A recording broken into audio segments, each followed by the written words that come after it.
And Lou, not only is it prudent to know when to get out of the equity markets, but how do you get back in again? What if because in 2020, for those that remember, it was a very rough start to the year. The markets just went crash and burn.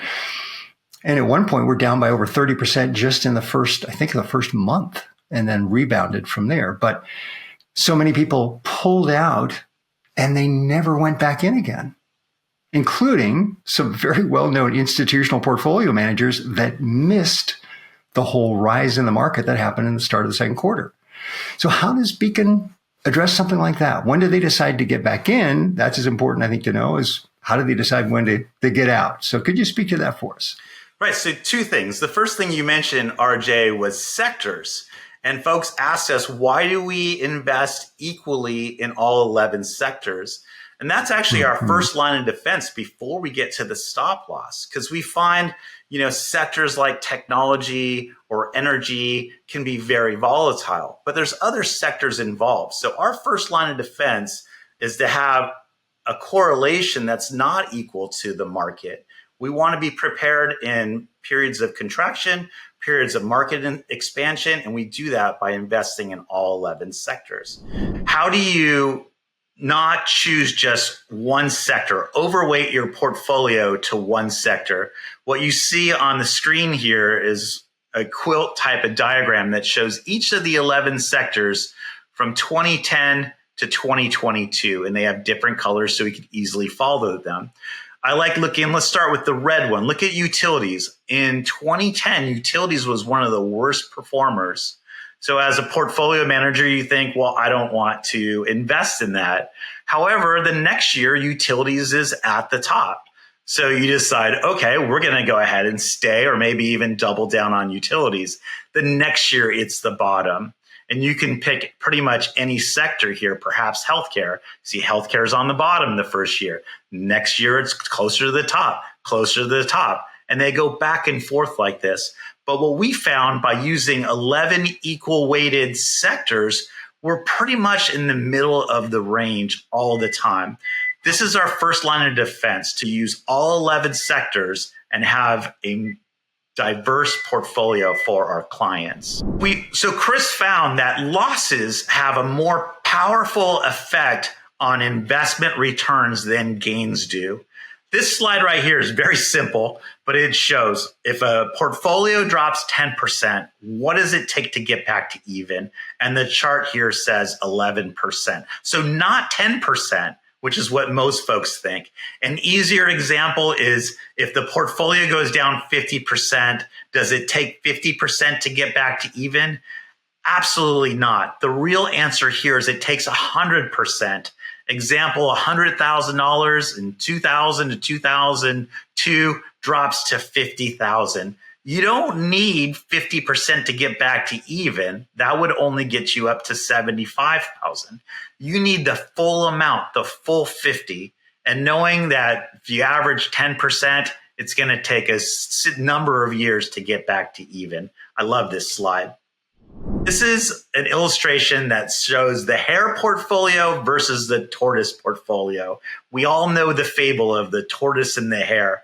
And what we find in the hare portfolio does 2 times the return of the tortoise portfolio in good years, and it does twice as poorly during bad years. So an example, in year 1, the tortoise portfolio does 13.23%.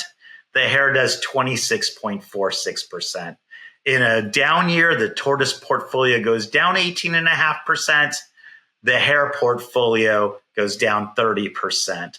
But the question is, which portfolio ends up with more money in the long run? When we look to the bottom of the portfolio, the tortoise did just a little more than 0.5% on average. And the hare did twice of that, 1.21%. However, when you look at the account values, the hare portfolio is $10,000 less than the tortoise portfolio. How can that be? And the answer is losses have a greater mathematical impact on a portfolio than gains do. Now, with that being said, when we do stop out of the market, and let's say like a 2020, market came down 10% from January 4th until February 27th, 2020, we received the call to get out of the markets, and we got out of the markets completely. After that, the markets went down another 24%. So they had dropped from peak to trough 34% before hitting a bottom.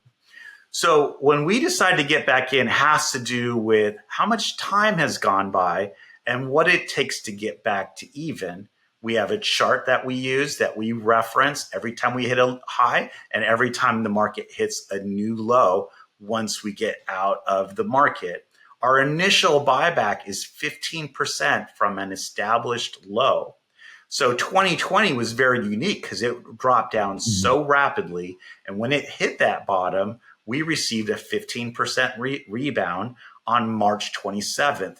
Now, what's interesting about that, RJ, is even in my own life, my own golf club closed down on March 17th. They wouldn't even let us in the door. And here we received the call to get back in the market on March 27th. You know, my first initial reaction was, no, everything's closing down. I had a few clients with that same reaction as well. I was like, no, what are you doing? Okay, keep going. So fully invested on April 1st, and, you know, history, you know, shows from that April to the following April up 60%. So using an algorithmic strategy and not emotion worked out for us in this case. Similar to 2022, similar to 2008, we get out of the market knowing mathematically that 1 out of 2 times we're going to be right, and 1 out of 4 times we're going to be really right. Now, as we're talking about these just stupendous returns that we saw in 2020 and 2021, there were equally some painful returns in 2022 and 2023. But I'm also hearing my compliance attorney in my ear going, past performance is no guarantee of future results. So for those of you who just heard some pretty impressive numbers a second ago, remember that. But the goal is, if I like to say, if your car doesn't go into the ditch, you don't have to call AAA and get pulled out of the ditch. And that's truly what the goal is for the Beacon platform, is to mitigate against those really steep losses. Caitlin and I have an expression that we talk about stairs. If we're going up the stairs and we stumble, you might skin your shin a little bit and feel a little embarrassed, kind of look around and see, did anybody just see that? But you'll probably be okay. You'll live through it. But if you fall going down a long stairway, there's a real good chance you'll never get back up again. Or if you do, you might be severely injured. And I've seen that with folks, particularly back in 2007, 2008, 2009, and then also again later in 2020, when friends that were actually getting ready for retirement, early retirement, or others that were planning that, because of that steep loss, or minus 18% in 2022 of the S&P, it completely eliminated their ability to be able to retire. Now or maybe better or more accurately put, it's transitioned them to a much longer period of working than they wanted to or intended to, because their portfolios were decimated. So, Lou, that's one of the many things I do love about the Beacon platform. It's not designed to get the super high highs or avoid the super low lows.